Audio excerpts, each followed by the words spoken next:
Las 2 de la tarde en punto, estamos totalmente en vivo desde el Centro Histórico de la Ciudad de México. Bienvenidos a este corte informativo del Poder Judicial de la Federación. Soy Citlali Pérez y lo invito a quedarse con nosotros. Le tenemos la información más destacada hasta el momento de este jueves 14 de septiembre de 2023. Antes de comenzar, le informamos que esta transmisión se realiza de manera simultánea en lengua de señas mexicana con el apoyo de nuestra compañera Nidia Díaz. Buenas tardes, Nidia. Comenzamos.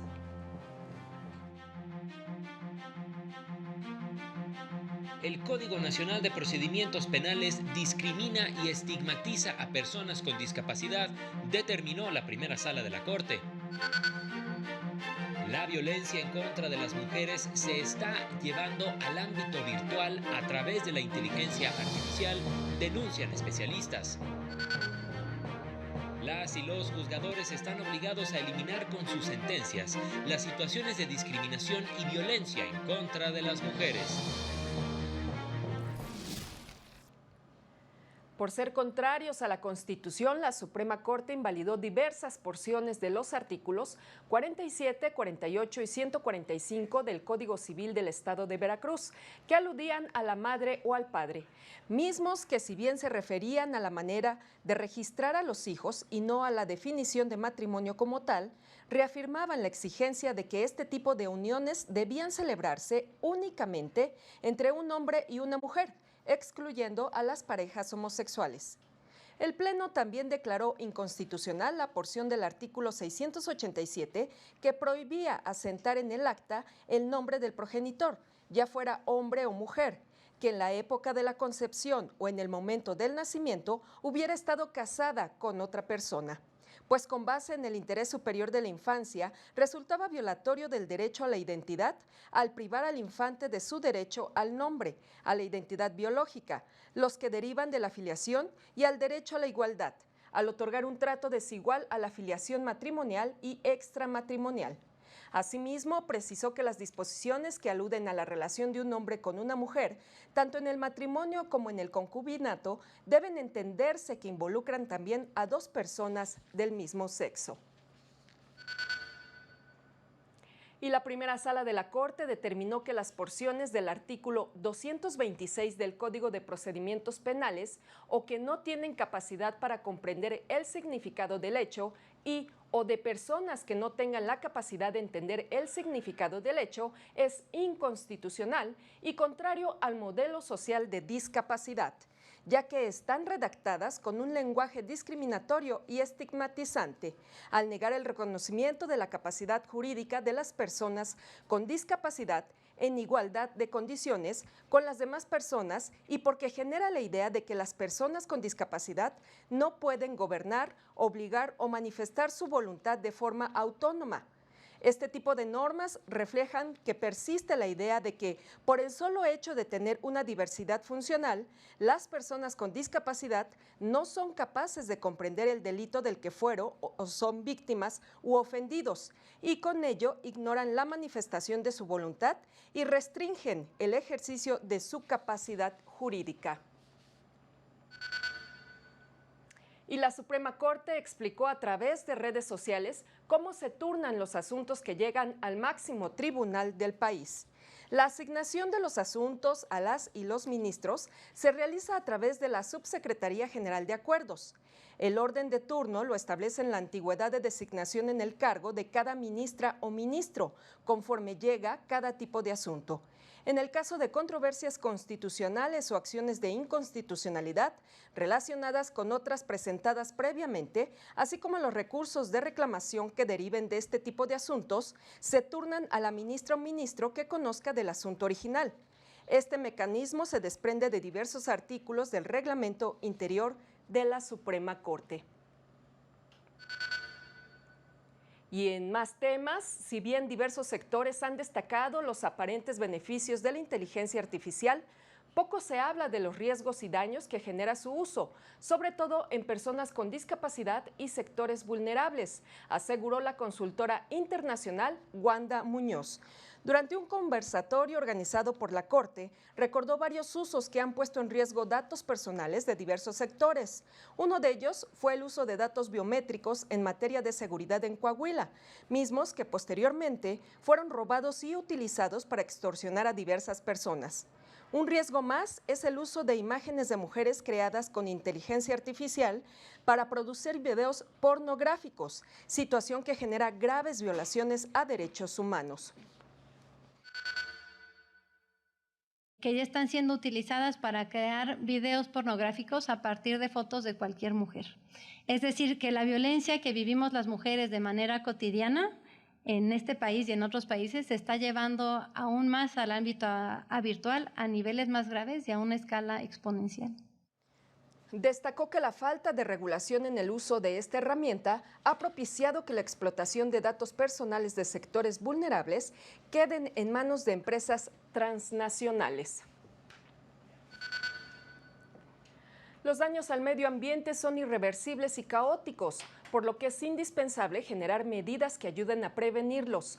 Para ello, se pueden implementar medidas cautelares, aseguró la Unidad General de Conocimiento Científico y Derechos Humanos de la Suprema Corte.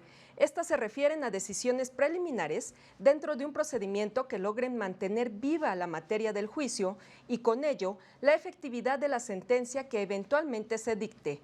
En el amparo en revisión 1023/2019, la primera sala de la Corte determinó que el artículo 4º constitucional prevé la obligación de tutelar el derecho al medio ambiente sano, por lo que las personas juzgadoras están obligadas a usar el principio precautorio en la valoración de la procedencia de una medida cautelar cuando esté en peligro este derecho.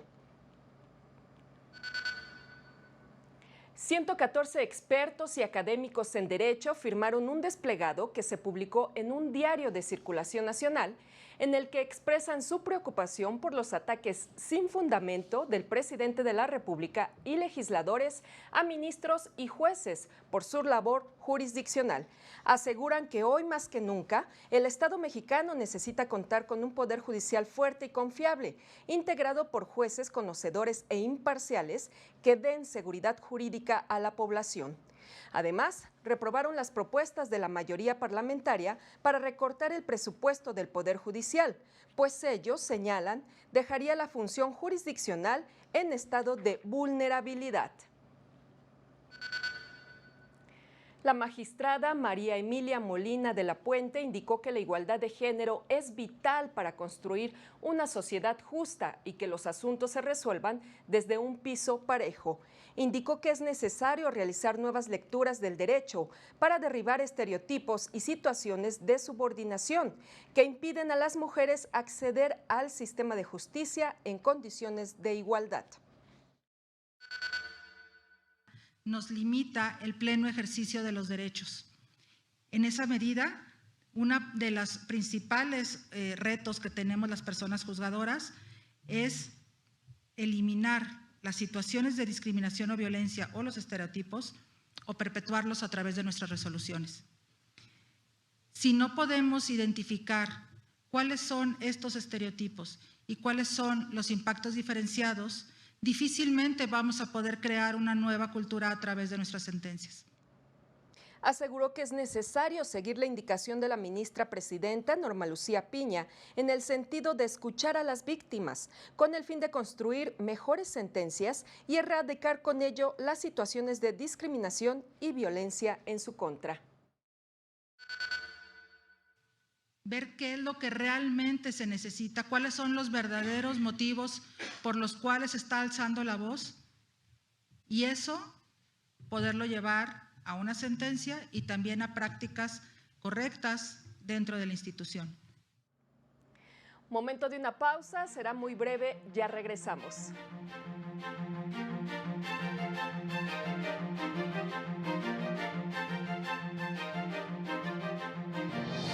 Al regresar, descartan que promocional del PAN que evidencia la situación de violencia que se vive en el país implique un acto de calumnia.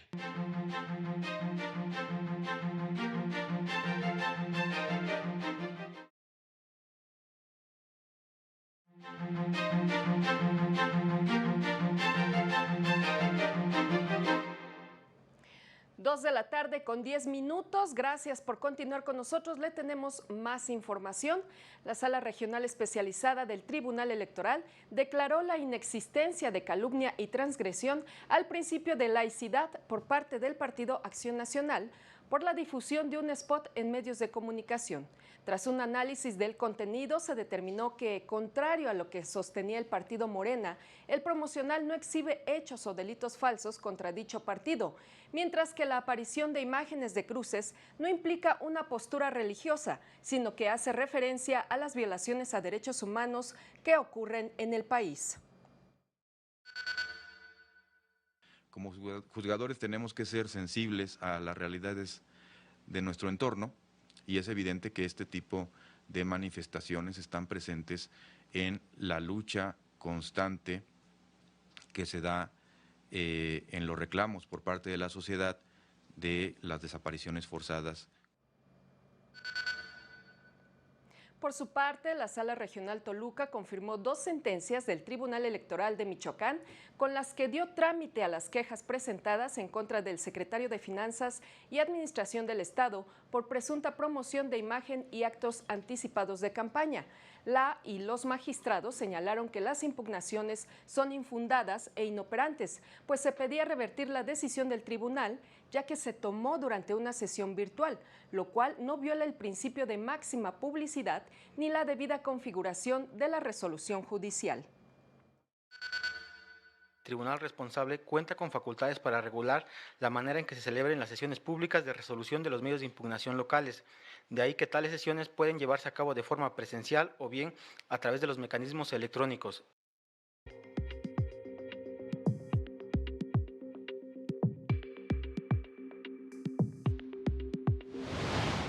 El Poder Judicial de Tamaulipas pone a disposición los servicios del Centro de Mecanismos para la Solución de Conflictos, que cuenta con mediadores especializados y varias modalidades de atención, presencial, en línea, a distancia e itinerante.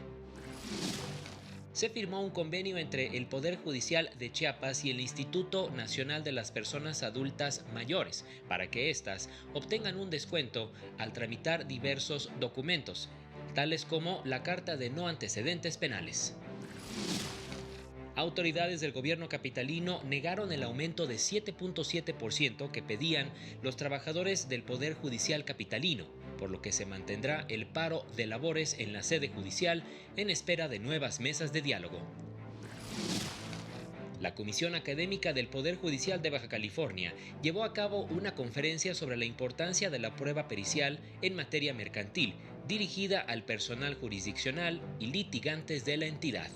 Para el canal del Poder Judicial de la Federación, Jesús Daza. Gracias, Jesús Daza. Y en sus redes sociales, el Consejo de la Judicatura Federal puso a disposición 3 obras gratuitas. Primero, las guías judiciales de conducción de audiencias penales, una herramienta didáctica que logra una mejor trazabilidad de las distintas audiencias del procedimiento y el proceso penal. Por otra parte, el libro Nuevas Perspectivas hacia la renovación de las prácticas de enseñanza de derechos humanos identifica nuevas áreas de la educación jurídica en materia de derechos humanos.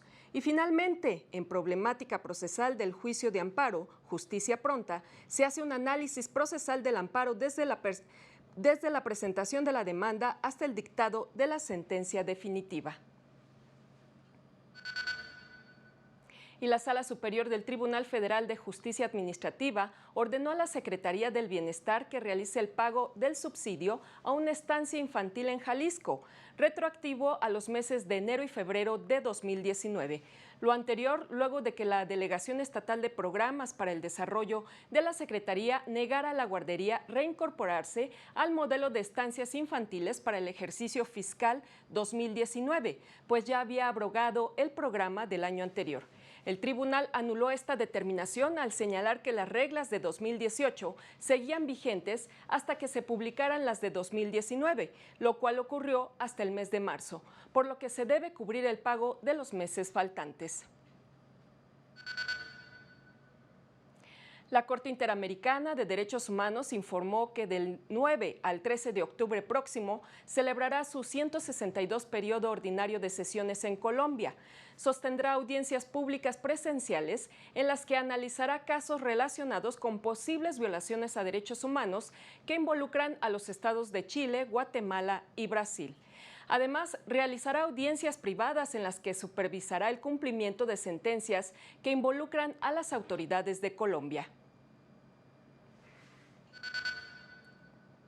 Antes de despedirnos, le informamos que a partir del próximo lunes, el Grupo de Trabajo sobre Detenciones Arbitrarias de Naciones Unidas inicia una visita a México para evaluar la situación de la privación de la libertad en el país, además de entrevistarse con diversas autoridades y organizaciones de la sociedad civil.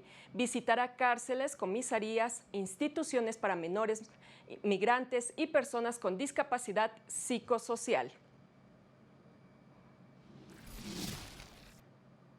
Así llegamos al final de este espacio de noticias. Soy Citlali Pérez. Lo invito a mantenerse en la señal del canal del Poder Judicial de la Federación y a seguir a las 19:30 horas nuestro avance informativo y a las 8:30 de la noche el noticiero nocturno. Gracias por su atención. Hasta pronto.